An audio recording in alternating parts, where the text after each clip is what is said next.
تر إلى الذي حاج إبراهيم في ربه أن آتاه الله الملك إذ قال إبراهيم ربي الذي يحيي ويميت قال أنا أحيي وأميت قال إبراهيم فإن الله يأتي بالشمس من المشرق فأت بها من المغرب فبهت الذي كفر والله لا يهدي القوم الظالمين أو كالذي مر على قرية وهي خاوية على عروشها قال أنى يحيي هذه الله بعد موتها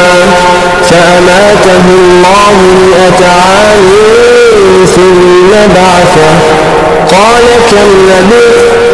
قال لبثت يوما أو بعض يوم قال بل لبثت 100 عام فانظر إلى طعامك وشرابك لم يتسنه وانظر إلى حمارك ولنجعلك آية للناس وانظر إلى العظام كيف ننشزها ثم نكسوها لحما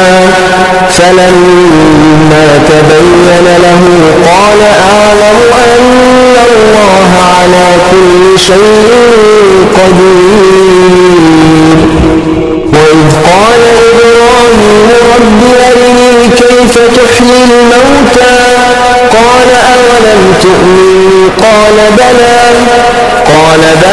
ولكن يطمئن قلبي قال فخذ 4 من الطير فصرهن إليك ثم اجعل على كل جبل منهن جزءا ثم ادعهن يأتينك سعيا واعلم أن الله عزيز حكيم.